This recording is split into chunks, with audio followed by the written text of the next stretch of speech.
Salve, turma querida, tudo bem? 14 de agosto de 2024, vamos lá para mais uma aula de atualidades. Se você está assistindo essa aula e não assistiu às outras, eu recomendo que você assista às outras, porque são temas julho e agosto.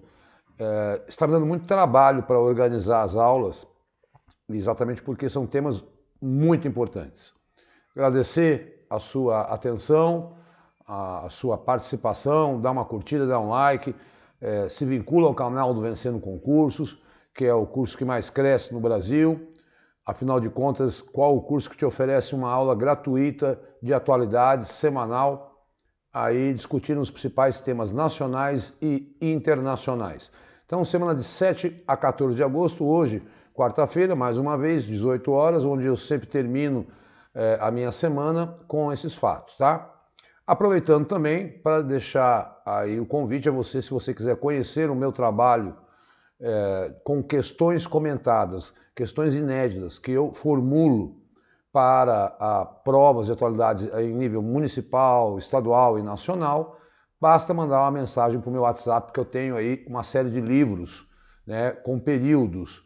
O último eu lancei dia 10 de julho, tá? Então eu tratei temas de abril a julho. Aí tem de fevereiro a abril e assim por diante, tá? É só você entrar em contato pelo meu WhatsApp. Vamos lá para mais uma aulinha, então. Ah, Diogo, eu quero sim, estou interessado nos livros. Ok. Manda um WhatsApp, né? E aí a gente vai conversando. Eu sempre gravo um áudio explicando com detalhes. A pessoa manda o edital, eu analiso. Falo, olha, cabem esses livros. Comprou 3 livros, eu faço uma promoção. Cada exemplar é apenas R$25, uma Heineken. Você não sabe o trabalho que dá formular o comentário para deixar o livro redondinho, depois editar. Está tudo em PDF. Lá eu envio, porque seria mais caro imprimir, né? Então, para manter esse preço há mais de 2 anos, que é uma forma de eu ajudá-los e vocês me ajudarem, né? Assim como essa aula que é disponibilizada para... Porque os editais de atualidades, todos sabem, eles são, ou conhecimentos gerais, como aparecem em muitas provas, eles são idênticos. São aspectos econômicos, sociais, culturais, do Brasil e do mundo, crises, conflitos, temas que as pessoas que estão acompanhando as aulas gastam aí 40 minutos e se dedicam e assistem a aula até o final. É importante. E esse é meu WhatsApp. Manda o WhatsApp para mim, né? Dá uma curtida, faz um comentário, isso é importante para o nosso trabalho aí permanecer. Para o seu controle, semana de 7 a 14 de agosto. Eu começo sempre assim, né? Com fatos nacionais e depois passo para os internacionais. E vindo do dia 8 até o dia 14 hoje, quando eu coloquei a última notícia. Olha, acho que conseguiu ficar pequeno. Olha o que está acontecendo, uma verdadeira migração interna aqui no Brasil. Após enchentes, 600 famílias, vamos fazer vezes 4, 2.500 pessoas, perto do que é atingido é muito pouco, mas já migraram do Rio Grande do Sul e eu acredito que esse número vai aumentar para Santa Catarina. As pessoas perderam tudo, têm uma identidade com o Sul e estão procurando outros estados, né? Espero que tenham aí o cuidado de procurar áreas de não risco, né? Porque não é fácil você chegar num outro lugar, perto dos 2 milhões que afetaram, eu acredito que é um número pequeno. Óbvio que a gente tem que reconstruir o Rio Grande do Sul, mas essa tragédia, na virada de abril para maio, marcou o Brasil como a maior tragédia ambiental da nossa história, né? Então, é um novo fenômeno promovido pelas alterações climáticas. E tudo que vier do Rio Grande do Sul, a gente vai analisando em aulas, e você precisa ir completando, né? Por isso que eu falo, eu conto um capítulo do Brasil como se eu fosse um jornal do Brasil e do mundo nessas aulas de quarta-feira que é que eu gravo. E por isso é legal você criar um hábito de assistindo sempre, porque você vai tendo digamos assim, um acompanhamento, né? Clica em vídeos lá no canal do Vencendo Concurso, não vai ter só aula de atualidades, você vai ter várias aulas, e assim você vai também acompanhando os editais, a análise dos editais, enfim. Olha, deixa eu sair daqui. Minha total solidariedade às famílias. Eu já peguei esse voo, eu passei uma semana dando aula em Cascavel uma vez, num curso que eu trabalhava, e fui convidado para ficar uma semana dando aula de atualidades e peguei exatamente esse voo que caiu. Então, minha total solidariedade às famílias, minha do Vencendo o Concurso, para essa tragédia que assolou o Brasil aí nessa semana, né? Então, eu não vou... Eu acho que a gente tem que ser prudente. Essas investigações, quero avisá-las, demoram anos, às vezes, para sair, porque elas têm que ser minuciosas. O Supremo, inclusive, decidiu essa semana que tem que manter em sigilo. Eu listei aqui, infelizmente, os maiores acidentes fatais em solo brasileiro, né? Então, esse tempo, a virada, né? O frio danado, com 199 mortes, né? No aeroporto de Guarulhos, atravessou a Avenida Washington Luiz e bateu no prédio da TAM. Acho que vocês se lembram desse, de 2007. E aí a lista, aquele Boeing da Gol que bateu no Legacy, né? Depois um lá em 82, que foi o primeiro que chocou o Brasil aí, com 137 mortos. Aí essa lista, né? Agora, fora do Brasil se tem o maior acidente, que é o Airbus, aí, que estava indo do Air France, que estava indo para Paris, né? Foram 228. Aqui não tinha só brasileiros, mas saiu do Brasil. E também o acidente do pessoal da Chapecoense. Então, não estou aqui sendo frio nem nada, é uma análise de contextualizar este acidente que tem, eu pelo menos tenho pânico de avião, não sei você, apesar de ter a certeza que é um transporte seguro. Vamos esperar os fatos, né? Mas a gente tem que, assim, olhar, porque as provas podem cobrar, né? São fatos da atualidade. Então, é uma tragédia. O noticiário ficou tomado por isso essa semana. Eu tinha que trazer. E aí eu procurei um modo melhor de enquadrar esse fato dentro do contexto da aviação brasileira, né? Bom, vamos para uma notícia de cunho social. Ah, não. Cunho social também. Olha que mortalidade infantil indígena foi a maior em 20 anos. Então, entra governo, sai governo, independente da posição, 1.040 indígenas morreram aí em 2023. Na sua imensa maioria por doenças como malária, doenças, cólera, desnutrição, e muitas vezes, pelo próprio fato dos garimpeiros ocupar terras indígenas, eles acabam afugentando aquilo que é o habitat natural do índio. O índio fica confinado na sua aldeia com medo dos garimpeiros e nem se alimenta direito. Foi o caso dos Yanomamis que nós acompanhamos, né? Mas ao que indica, pessoal, eu assim, quero dizer que por todo esforço de qualquer governo que aconteça, independente, não é nosso papel aqui entrar nesse mérito, o problema continua, né? Parece que é um problema estrutural realmente e não de vontade política deste ou daquele governante, porque os números estão aumentando, né? Ok, pode ser que outros governos não façam um levantamento adequado, mas o que importa é esse dado, né? É o extermínio dos povos indígenas.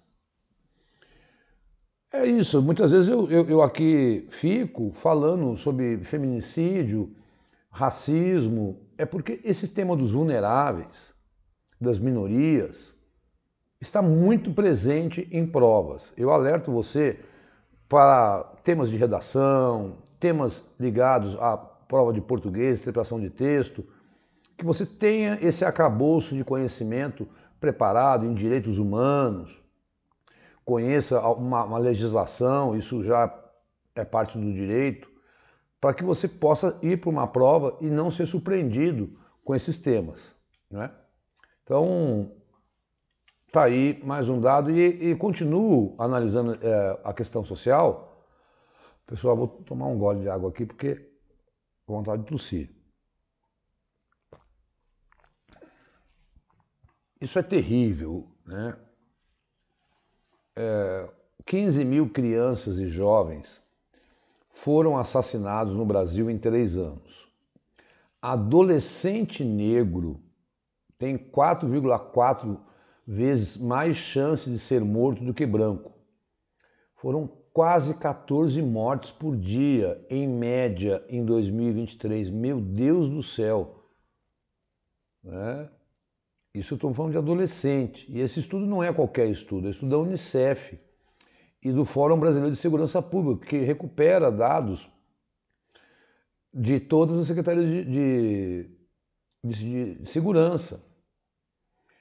Então, 15 mil mortes nos últimos 3 anos. Aquela média é assustadora. Foram quase 5 mil entre 0 e 19 anos em 2021, 5 mil foi aumentando em 2022, caiu em 2023. O número ainda assusta, né? Isso saiu na terça-feira, ontem. E embora a legislação brasileira estabeleça que adolescentes são pessoas de 12 a 19 anos, o estudo considera vítimas com até 19 anos, tá? Olha a frase dita lá embaixo, dos pesquisadores. Significa dizer que o risco relativo de um adolescente negro do sexo masculino ser assassinado no Brasil é 4,4 vezes superior a de um adolescente branco do sexo masculino. Óbvio que quando a gente faz pesquisa social, não quer dizer que essa seja a verdade. Mas é o racismo estrutural em números, em números. Recomendo que para todo concurso, seja ele qual for na área de humanas, leiam o livro do Silvio de Almeida, que está disponível na internet. Eu já li e releio muitas vezes, porque ele está sendo cobrado em cursos de educação, ele está no hall e na mira dos concursos aí. E esse dado corrobora para essa leitura dessa interpretação. A interpretação dessa leitura, ao contrário. Polícia, e ainda sobre esse dado, é responsável por quase 17% das mortes violentas de crianças e adolescentes no Brasil, diz o estudo. É a segunda causa de morte violenta entre a faixa etária. Aponta que a taxa de letalidade policial entre jovens é de 113 superior à taxa verificada entre adultos. Então, o que ele está dizendo? A polícia mata jovem e 100% vezes mais do que adultos. Tá? Aí não está dizendo se é negro ou branco. Eu fico muito preocupado, e é por isso que eu sempre falo, né? Quando você vai analisar a pirâmide etária brasileira, nascem mais homens que mulheres. Quando chega nos 22, 23, 24 anos, as mulheres passam o número de homens. Por quê? Porque é exatamente nessa violência que você está vendo aí, e aí é jovem do sexo masculino. É o neném, que nem estuda e nem trabalha. É aquele que é cooptado pelo crime organizado e que a polícia primeiro atira, depois pergunta, em 17% dos casos. Não vamos culpar a polícia, porque na maioria dos casos é a morte entre eles mesmos, ou o crime organizado que acaba violentando essas pessoas, né? 6 mortes por 100 mil habitantes. Eu quero que depois você dê um pause nessa, por conta da gente não se alongar muito no tempo, não ficar uma aula muito extensa. E porque ficar eu vomitando números aqui, eu não acho, eu acho contraproducente. Isso você é capaz de ler com calma, dá um pause agora, veja os dados e tenha, né?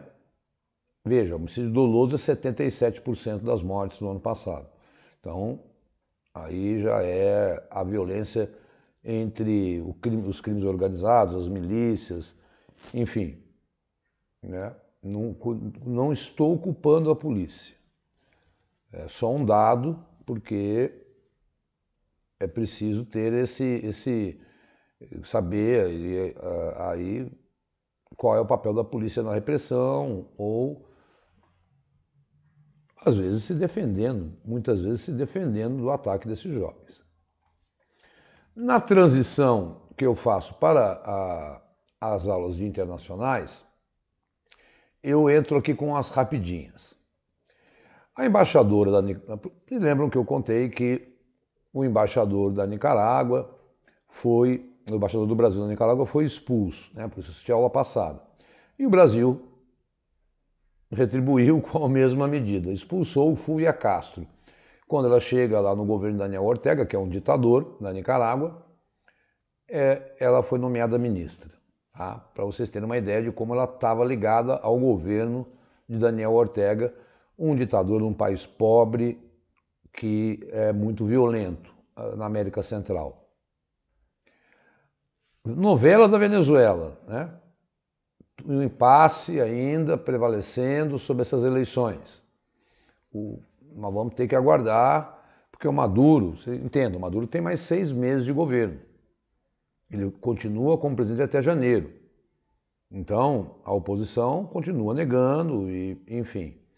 E se aguarda aí uma posição do Brasil nessa questão. Após a determinação de Maduro, a rede social X para de funcionar na Venezuela. Isso na quinta-feira. Ele bloqueou o antigo Twitter. O Maduro e Elon Musk têm trocado acusações, chamado um pra porrada. É uma baixaria desses dois aí que, pelo amor de Deus. Mas prova que o Maduro não quer nenhum tipo de contestação por redes sociais do processo eleitoral. E o Twitter tem muita penetração, vocês sabem disso. Dia dos Pais, olha que outro número terrível, né? 800 mil brasileiros foram registrados sem o nome do genitor desde 2019. É aquela velha história do machismo estrutural, homens que não assumem os seus filhos, quase 1 milhão de brasileiros sem pai. Isso impõe à mulher o ônus de criar as crianças, ter que dobrar a jornada, e 1 milhão de crianças aí sem pai. Muitas vezes, ok, a mulher pode casar novamente e ter alguém como companheiro que a ajude. Mas nós sabemos que esse é um drama que as mulheres enfrentam no Brasil. É o abandono do homem que larga a família, sobretudo nas periferias. Irã. Olha aí a ONU alertando, só nesse primeiro semestre a pena de morte foi imposta a 345 pessoas nesse regime totalitário, teocrático, violento. E olha, eu fui ler esse dado para poder acrescentar a essa notícia uma informação. A maioria dos casos desses jovens que foram mortos é por consumo de droga, muitas vezes dependente de droga. Não são criminosos, tem criminosos no meio, mas eles fazem questão de executar essas pessoas em praça pública. Esses regimes extremistas gostam de aplicar a pena de morte com publicidade. Por isso a ONU consegue ter acesso a esse dado. O Irã, portanto, aí que está no centro de uma discussão, que tem prometido, feito exercícios militares e prometido reagir, assistam a aula passada, à morte do líder do Hamas que ocorreu lá. As tensões, na quinta-feira começa uma negociação de paz, eu devo trazer isso na aula que vem. Por enquanto o Irã não atacou ainda Israel, mas as tensões no Oriente Médio, acho que foram 2 aulas atrás, são 2 aulas, por isso que é importante você acompanhar, tá? E Olimpíadas, que babaquice, desculpe o termo, né? Atleta refugiada desclassificada da Olimpíada por mensagem política. Manisha Talasha, afegã que fugiu do país em 2021, aliás, faz 3 anos que o Talibã está no poder lá no Afeganistão, que é outro regime teocrático governado por um grupo extremista. Cuidado para não confundir o Irã com o Afeganistão, porque lá no Afeganistão a coisa é pior ainda. Lá as mulheres sequer podem estudar e ela usou uma capa dizendo mulheres afegãs livres. As Olimpíadas entenderam que ali não era espaço para propaganda e desclassificaram essa atleta. Em 2024, eu me lembro dos Panteras Negras com o punho fechado, erguido com a mão, fazendo manifestação contra o racismo lá em 68, né? Me assusta um pouco, porque acho que é caso de direitos humanos e a Olimpíada devia sim se envolver com isso e dar voz a essa moça que luta contra essa perseguição machista medieval de extremistas islâmicos. Isso aí eles pegam o Alcorão, o livro sagrado, e seguem aquilo que diz o livro ao pé da letra, e era um pensamento medieval. Israel coloca militares em alerta máximo e Estados Unidos dizem que se preparam para ataque do Irã ainda nesta semana. Estou gravando na quarta-feira. Até agora o Irã não atacou, mas os serviços de inteligência de Israel e dos Estados Unidos... Ora, quando a notícia sai também, né, o próprio Irã fala, bom, eles estão preparados. Né?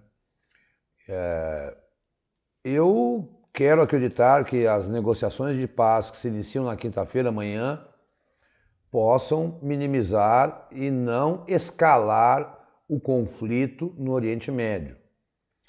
Porque a coisa já está... O Hamas já falou que chega a 40 mil o número de mortes lá na guerra entre Israel e o Hamas, que continua, né? São guerras que permanecem no nosso rol e é preciso que você saiba, né, desse conflito, tenha todas as informações. Qualquer dúvida, manda o WhatsApp, professor, quero desde o começo.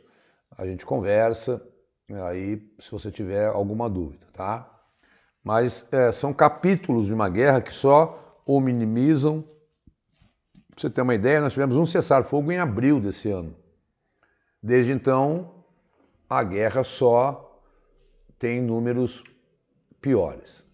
Aqui acho que eu consigo ficar. Essa beleza de professor. Maduro exige que a poderes do Estado que hajam com mão de ferro após protestos na Venezuela. Já dados de 25 pessoas que já morreram na Venezuela e mais de 1.000 presos, que são membros da oposição que não aceitam o resultado. A ONU pediu uma sessão no Tribunal Penal Internacional. A gente tem um capítulo e uma história em andamento. Há propostas em cima da mesa que fala, ó, Maduro, uma nova eleição, Maduro renuncia e o Panamá ofereceu a ele exílio. Enfim, perdemos um dos grandes mestres da economia, independente do seu posicionamento político, já que ele assinou lá o AI-5, que foi a favor daquele regime de exceção que perseguiu muita gente inocente no Brasil. E ele, no entanto, o que faz muita gente ter a leitura, eu praticamente sou crítico pelo fato de não termos democracia no período de 64 a 85. Quanto ao modelo econômico, não posso falar nada. O Brasil cresceu 2 dígitos, chegou a crescer 14% no ano, e o pai desse modelo econômico, chamado Milagre Econômico, foi entre 68 e 73, Delfim Neto, que faleceu nessa segunda, aos 96 anos. E ele é um cara muito, muito doido, né? Porque desde de homem que ajudou o regime militar e etc., de extrema-direita, depois ele virou conselheiro do Lula. Então vejam como ele tinha o Brasil como algo acima da sua posição política. Mais um primeiro-ministro retirado, aliás, o do Japão diz que vai renunciar em alguns meses, porque tem denúncia de corrupção. Tailândia, um país grande, importante, que tem uma cultura muito específica, muito própria, alvo de turistas brasileiros. O primeiro-ministro foi retirado do cargo por decisão judicial. O nome aí, Sereta Tavicin, sumiu após 10 anos de um golpe de Estado pelos militares. Então, e violou o código de ética por nomear um ministro preso por suborno. A gente tem que entender que, assim, lá eles tiram os governantes que são corruptos, né? O caso do Japão, o primeiro-ministro vai renunciar porque há denúncias de corrupção contra ele. Aqui as denúncias ocorrem e os nossos governantes ficam. Essa é uma cultura da Ásia, né? Há de se repensar, já que a gente fala, esses países são muito super atrasados e tal, mas no quesito corrupção, me parece que os asiáticos têm uma postura, olha, tira do cargo, corrompeu, não pode. Vamos para as sessões de notícias internacionais.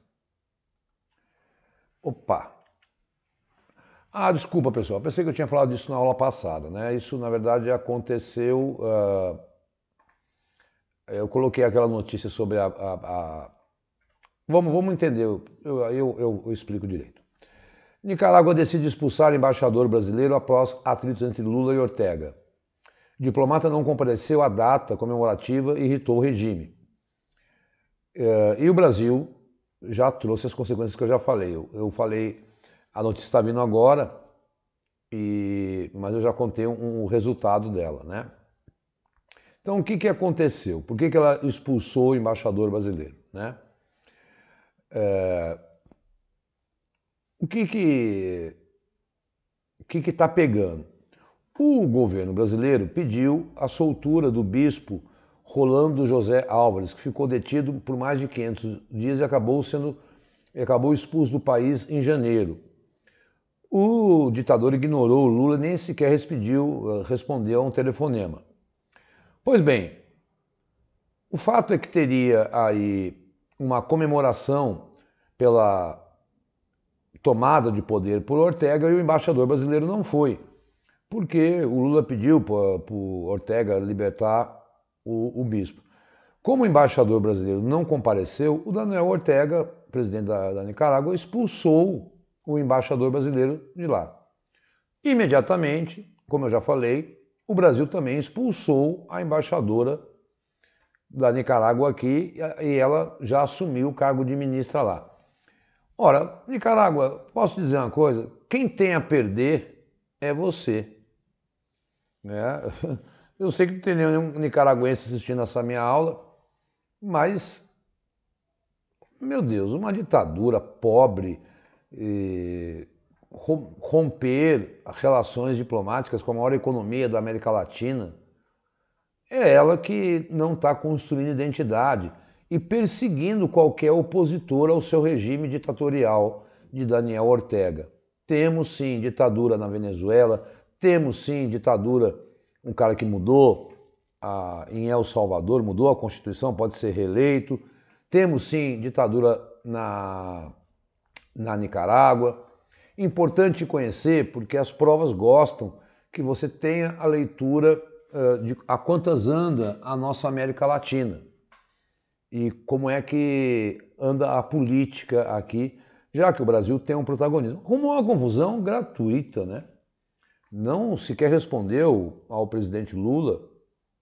Bom, tá aí mais uma contenda diplomática entre dois países. Francamente, Nicarágua, você não faz falta nenhuma para nós brasileiros. Ao contrário, ser amiga de um regime como esse, de exceção e violência, e dito ditadura de esquerda, mas que não é uma ditadura pessoal, arrumar confusão com o Brasil, que pode ajudar países pobres com, por exemplo, comida, alimentação, né? Tá aí. Eu chamaria isso aí, pessoal, de uma grande papagaiada. Tá? Uma grande papagaiada. Mas, como é um assunto bem diferente, né, daquilo que vocês estão acostumados a escutar, expulsão de embaixador brasileiro e tal.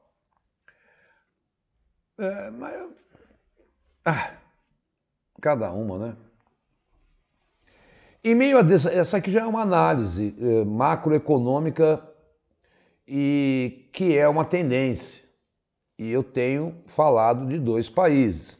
Olhem atentamente para o crescimento da Arábia Saudita e seu investimento em outros países e internamente em infraestrutura, e olhem para a Índia.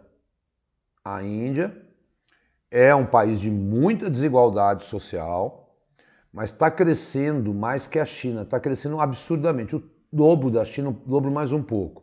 É o país que mais cresce no mundo. Não se esqueça que a Índia tem uma peculiaridade negativa com o seu regime de castas, onde a pessoa, por ter nascido naquela casta, ela não pode mudar do cenário social em que ela vive, mas a Índia tem o maior número de estudantes fora da Índia buscando informação e eles são expert em TI. Tem um regime meio misto, que mistura religião com governo, Narendra Modi, mas atenção, olha a notícia. A Índia se tornou a próxima grande aposta da PepsiCo, da Unilever e de outras gigantes do setor de bens de consumo, que buscam preencher o vácuo do crescimento deixado pela China. Então, a Índia, como a economia indiana se expandindo no ritmo mais rápido entre os principais mercados emergentes, maior população do mundo, passou a China, 1,5 bilhão de pessoas, as empresas estão tentando atender a demanda diversificada do país, lançando novos sabores e variantes de tamanho com o objetivo de atrair a vasta população indiana e o inexplorado mercado rural. Então, espera-se que isso aumente a participação do mercado,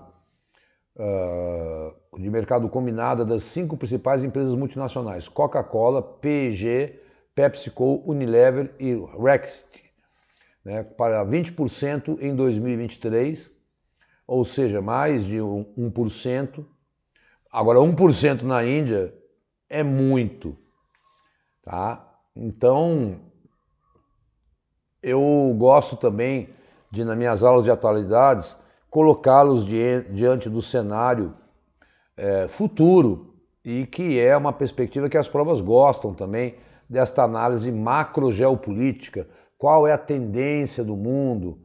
Qual é o país que é a bola da vez? Eu destacaria a Índia e a Arábia Saudita nesse mundão doido aí, tá?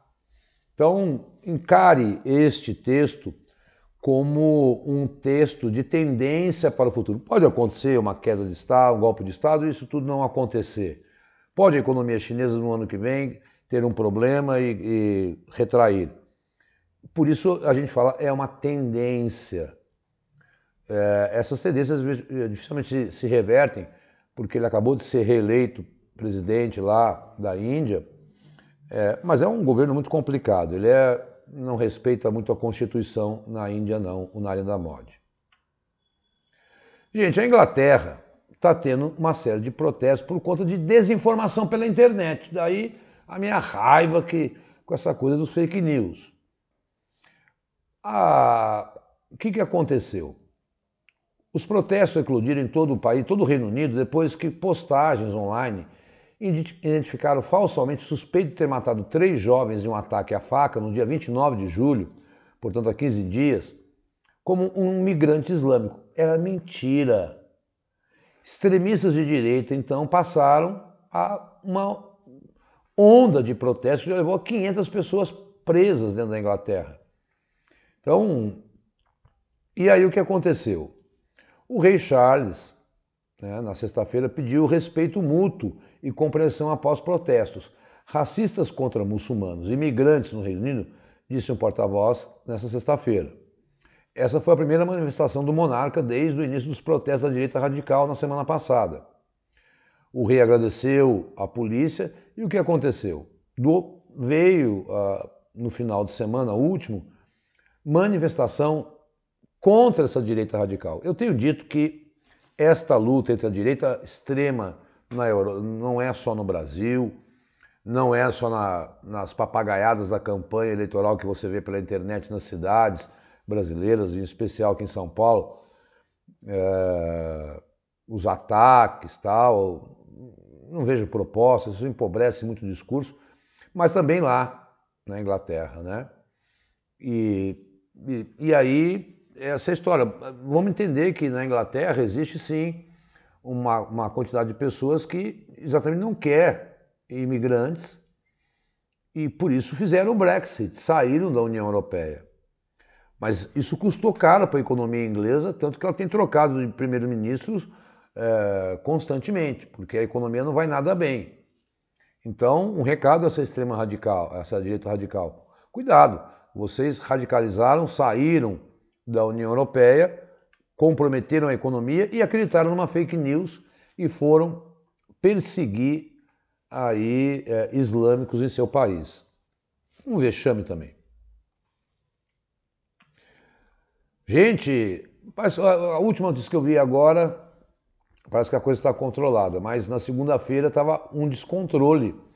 A Grécia ordena a evacuação por incêndios florestais que se aproximam de Atenas, a capital. Mandou esvaziar a cidade. Foram pessoas abrigar pessoas no estádio olímpico. A última notícia que eu li agora, antes de gravar, é que parece que o fogo está controlado e não chegou à capital Atenas. Gente, olha que absurdo as mudanças climáticas. Eu estou pensando em escrever um artigo aí sobre a inclusão de uma disciplina nas escolas chamada meio ambiente. Assim como tem matemática, português, história, geografia, talvez seja necessário que a gente coloque uma disciplina. Não dá para ser lá uma parte da história, uma parte da geografia, uma parte da biologia. Porque toda semana eu estou aqui contando um extremo. Agora, a capital da Grécia, que tem, eu que sou historiador, mas com formações em outras áreas também, eu falei, meu Deus, minha Grécia querida, minha Grécia de Platão, de Aristóteles, de Sócrates, Atenas sendo ameaçada por incêndios, meu Deus, quando é que eu vou encerrar esse capítulo nas minhas aulas? Eu me pergunto. E quantas ameaças, quantas vidas, quanto patrimônio, e eu acho que não tem como. É você não ir para uma prova sabendo desses fatos, porque eu tenho visto concursos de diversas bancas e eu tenho acrescentado nos meus livros questões a todo momento, porque é um tema de prova muito forte, tá? Esses eventos climáticos aí mundiais. Capítulo novo na guerra. Desde 1941, a Rússia não é invadida e a Ucrânia impôs um revés. Ela dominou uma cidade da Rússia. E não é esse número, eu tenho que atualizar. Já são 200 mil russos que fugiram. São 25 cidades que a Ucrânia já domina em território russo. Verteu a guerra, pessoal. O Putin está uma pistola, diz que vai reagir. E na região de Kursk, vejam que as guerras têm capítulo. Agora, por que essa notícia é uma notícia que tem que estar aqui, tem que estar muito bem pensada por vocês? Porque é a primeira vez, desde 1941, da Segunda Guerra Mundial, que o território russo é invadido por tropas estrangeiras. Ora, os russos já invadiram a Ucrânia, né, desde 2014, quando tomaram a Crimeia. Tomaram um revés na guerra. Importante, então, numa guerra que dura mais de 2 anos, que você tenha a dimensão de um fato novo. Todos os fatos novos das guerras nós trazemos em aulas para que vocês tenham esse acompanhamento. Aí, esse é aquela que você guarda no bolso do colete.